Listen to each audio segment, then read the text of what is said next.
It's the end of the year, and Chinese hospitals are overflowing with children suffering from a pneumonia-like disease, while the country's authorities are stating that we shouldn't worry about it and that everything's under control. Sounds familiar, doesn't it?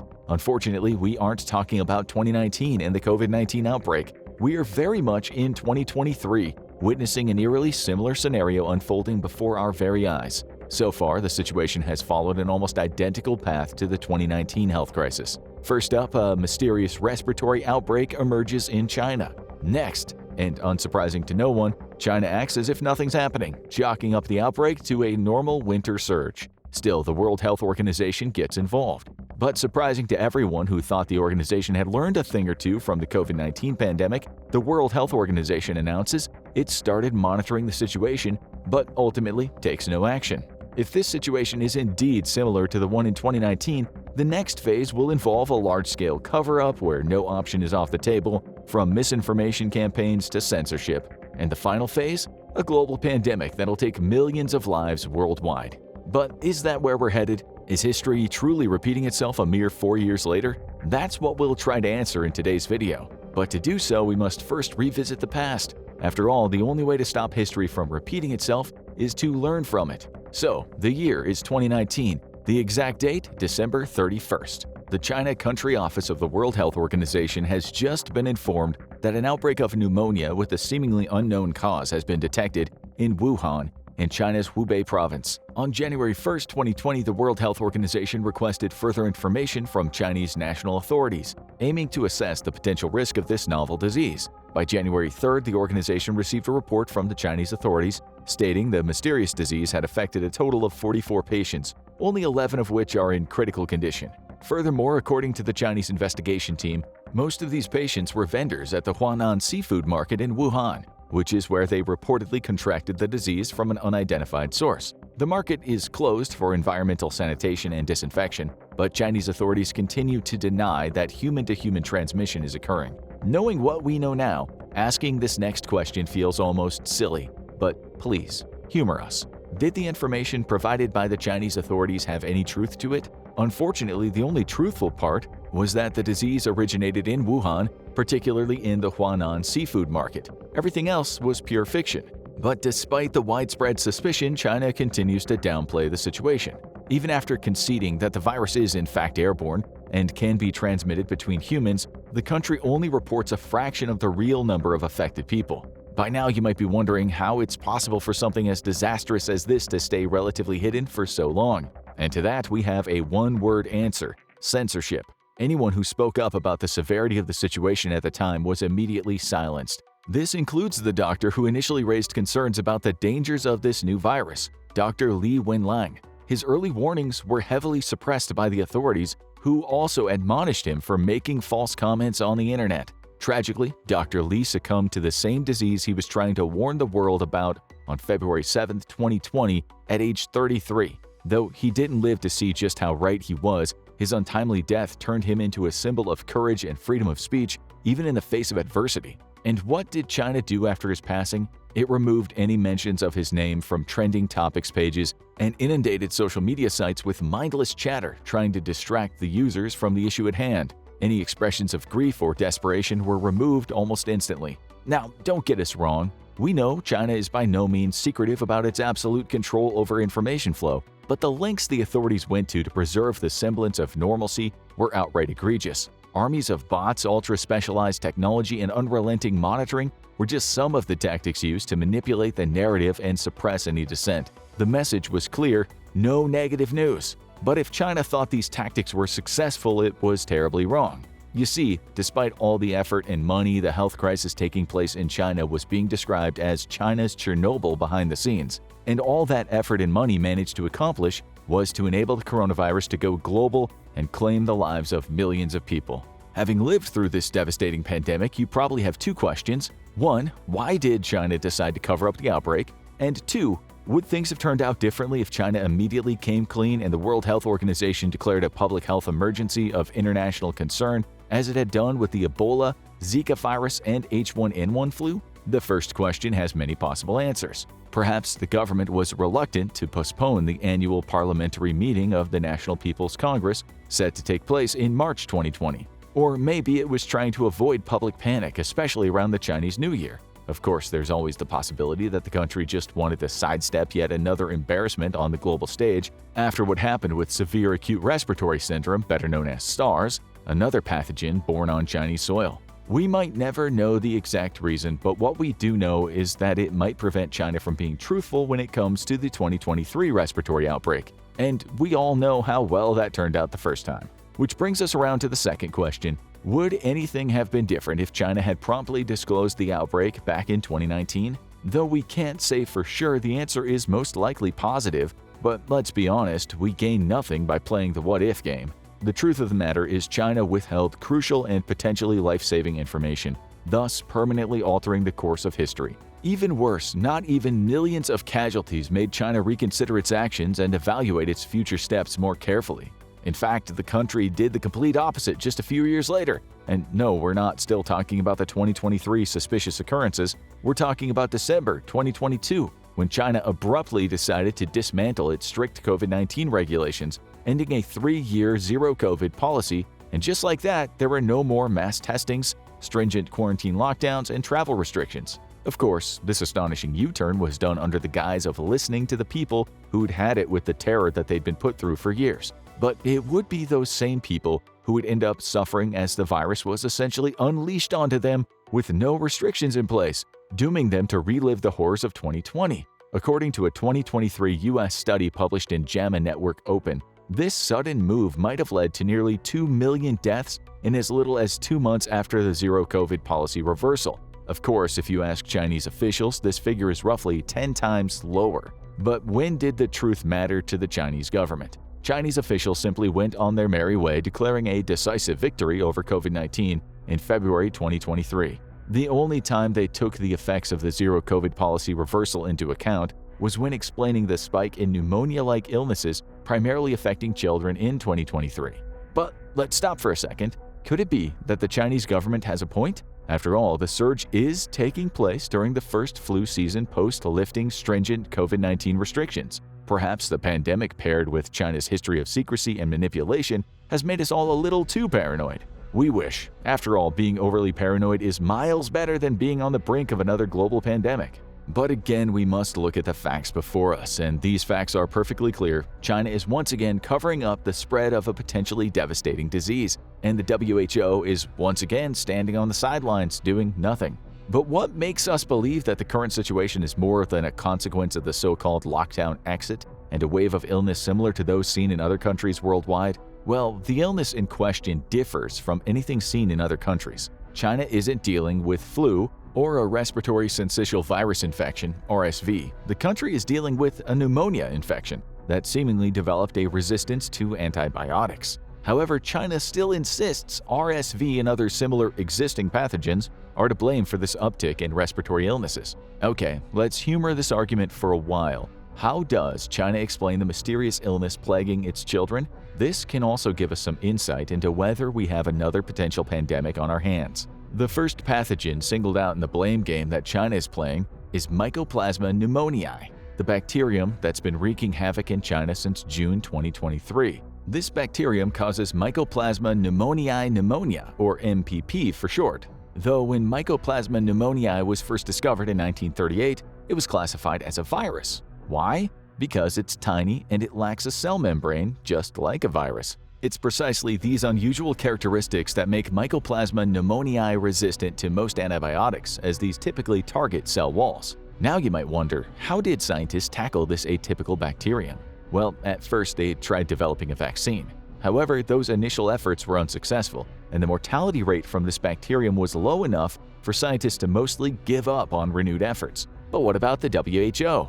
Would you be truly surprised if we answer that question with nothing? Due to the low mortality rates and relatively complex diagnostics, the WHO doesn't routinely monitor this bacterium, despite it reappearing and surging worldwide every few years. Though to the WHO's credit, most physicians refer to the pneumonia caused by this bacterium as walking pneumonia, as its symptoms are often mild enough for individuals to mostly continue their daily activities as they would have without the virus. So, could Mycoplasma pneumoniae be the cause of the chaos taking place in China? For now, we'll let you form your own opinion, As for us, we're headed to the next explanation China has offered up for the current health crisis in the country. This explanation is influenza. Influenza is far more commonly associated with emergency room visits and hospitalization, which makes it a better explanation right off the bat. What also makes it a plausible candidate for the current respiratory outbreak in China is that it seems to affect children under 5 more severely, which is on par with what's happening in China. But is it possible for influenza to, quote, attack with such force after being practically dormant for the first 2 years of the COVID-19 pandemic? Technically, it is, especially when you consider how abruptly China ended its zero-COVID strategy. Flu infections like influenza have no trouble bouncing back, but its return was undoubtedly aided by the Chinese authorities themselves. That is, if, of course, influenza is to blame for the disease outbreak. Before reaching any conclusions, let's go through the other potential culprits. Next up, RSV and adenovirus. Like influenza, these tend to cause much more severe inflammation of the lungs, making them a plausible explanation. Another element suggesting adenovirus is to blame for the current outbreak in China are the images of children receiving IV fluids that have been posted by Chinese citizens online, as well as reports of children vomiting coming from the Chinese government-controlled media. So, what do these have to do with adenovirus? Well, gastroenteritis, a short-term illness with symptoms like abdominal cramps, diarrhea, and vomiting, is commonly caused by adenovirus, and IV fluids are a way to battle the dehydration accompanying the syndrome. Now, the truth is that some of the symptoms seen in the current crisis in China could be explained by an adenovirus, RSV, or influenza outbreak. But what about antibiotic resistance, the most alarming element in this story? The only pathogen resistant to antibiotics is Mycoplasma pneumoniae, which we mentioned first. But let us remind you that this bacterium doesn't typically lead to hospitalization. So, if this is the cause of the current outbreak in China, what changed? Though we can't know for certain just yet, we can theorize. The effects of Mycoplasma pneumoniae might have indeed been worsened by the so-called immunity debt Chinese officials have previously offered as an explanation. In other words, children are now paying for the lack of exposure to common pathogens during the strict COVID-19 containment measures. These measures might have been especially affecting the immune systems of younger children, as exposure to germs in infancy is vital for their development. Another factor in this time of year is winter is coming, and with it comes the potential for pathogens to thrive and cause more severe outbreaks. Of course, we can't rule out the possibility that several diseases have joined forces, making things significantly worse. For instance, RSV and the flu are known to strike together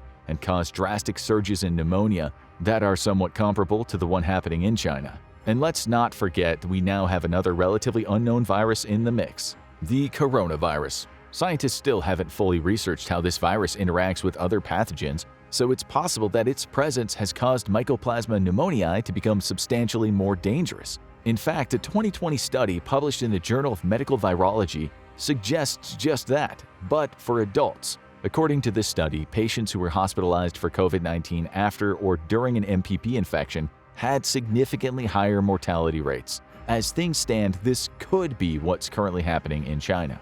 But you might be surprised to learn that no child or adult has died from this severe form of MPP yet. Well, that's if you believe the Chinese authorities. No data on mortality or even complications like meningitis has been released by China so far. Under normal circumstances, no reported deaths should be a promising sign, a signal that there's nothing to worry about. But with China on the other end of these reports, it can only instill fear and panic, given the country's history with transparency during health crises. To make matters worse, China hasn't even disclosed the fact that MPP has mutated to the point of being resistant to macrolides, one of the few classes of antibiotics that were both effective against the disease and safe to administer to children younger than 8. But why is this the case, besides China's general love for concealing vital information? One possible explanation is that China, where antibiotics are available over the counter, doesn't want to relinquish its well-documented over-reliance on these medicines. And even the word over-reliance might be an understatement. An older study conducted by the Chinese Ministry of Health reported that the annual antibiotics use per capita is roughly 0.3 pounds. At the time, this figure was 10 times higher than the one reported by the US. Even worse, chances are that the situation has only gotten worse since. After all, China's antimicrobial stewardship policies are, for the most part, purely cosmetic. And that's not to mention how willing Chinese physicians are to prescribe antibiotics. This readiness to prescribe even multiple antibiotics at once a la Oprah's iconic "you get a car," can be explained in three ways. 1. Many Chinese physicians lack a knowledge about the appropriate use of antibiotics, opening the door to their misuse. 2. After years of relying on these medicines, many Chinese patients mistakenly believe that using antibiotics is the only way to quickly get rid of a disease, which leads them to pressure physicians into prescribing them. Now get ready for the potential number 3, as it's by far the most concerning.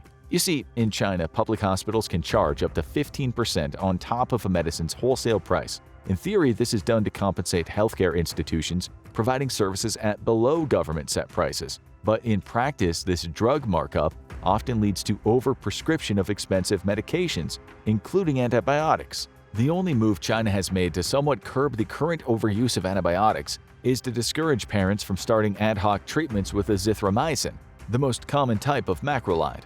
But what is more alarming is that even the WHO hasn't taken the resistance to antibiotics into consideration when assessing the risk of an outbreak. The WHO deemed this risk low, but to do so, the organization relied on the information that MPP is treatable with antibiotics. This move is particularly confusing, considering that even the Chinese Center for Disease Control and Prevention has previously reported exceptionally high macrolide resistance rates in Beijing, ranging up to 98.4% from 2009 to 2012. This begs the question of what else the WHO got wrong. To answer this delicate question, we must dive into the WHO's response following the news of a surge of pneumonia-like disease in China. So let's take a look at the timeline. The supposed MPP infections appeared in China in early summer, followed by a sudden acceleration. It was only in mid-October, shortly after Golden Week, one of China's most popular holidays, that the WHO added MPP to its surveillance system. Now, this move is only done when a health issue threatens public health. However, the WHO seemingly accepted China's explanations at face value, citing them as a possible explanation in their public statement. Toward the end of November, the WHO officially requested China to provide additional information, including epidemiologic and clinical data, as well as laboratory results from the reported cases. As of the making of this video, the only data China provided was given during a teleconference call held between the WHO and the Chinese health authorities from the Chinese Center for Disease Control and Prevention and the Beijing Children's Hospital on November 23, 2023. All the authorities shared is that there's been an increase in outpatient consultation and hospitalization of children, but they once again designated MPP as a culprit, thus trying to shut down speculation about any novel pathogens. They also advised that there have been no unusual clinical presentations, neither in Beijing nor Liaoning, the cities that have been hit by this new outbreak the most. They finished up by saying this surge in patients hasn't exceeded hospital capacities. Again, this would also be quite reassuring if it wasn't coming from China. However, it seemed to do the trick for the WHO, which made its risk assessment based on this information. The assessment? There is seemingly nothing to worry about. The only measures the WHO recommended for China to implement while waiting for more information was vaccinations, social distancing, wearing masks, regular hand washing, and staying home when ill. Rings a bell, doesn't it? To make matters worse, the WHO didn't advise any travel restrictions despite the Chinese New Year fast approaching. This is almost a repeat of 2020, when a lack of similar restrictions allowed over 200 million people to pass through Wuhan for Chinese New Year, helping COVID-19 go global. So what now? Could this new mysterious outbreak lead to another worldwide pandemic? Truthfully, we can't know for sure, but given the recent history of China's track record with health crises, it's perfectly understandable to ring that alarm. But before jumping to the conclusion that a new pandemic is imminent, more information needs to be gathered, and the WHO needs to be the one to do it.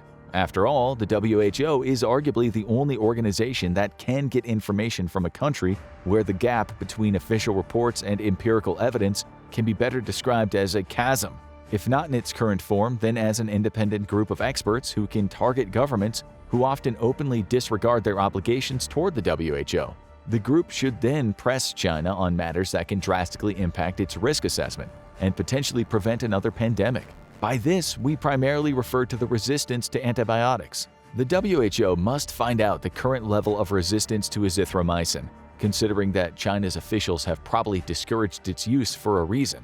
Next up, it should inquire about the resistance to common antibiotics used to treat MPP in adults, like doxycycline and quinolones. If the current disease plaguing China is resistant to all these antibiotics, the WHO should take urgent action to halt that resistance. That might include implementing strict guidelines on antibiotic use, conducting widespread awareness campaigns, and collaborating with Chinese authorities to ensure effective antibiotic stewardship, something that the country has been missing for years. Of course, the WHO should also adjust its risk assessment accordingly, introducing potentially life-saving travel restrictions and strengthening international surveillance measures to prevent the global spread of the resistant strain. Because remember, even if the strain in question isn't a novel bacterium as many fear, it can still wreak havoc on a global scale if not addressed promptly and efficiently. But what do you think? Do you see a scenario where the current situation is indeed addressed promptly and efficiently? Or has the COVID-19 outbreak made you pessimistic about the WHO's ability to act this way? Sound off in the comment section below, then check out Hidden Signals Show Why China is About to Collapse, or watch this video instead.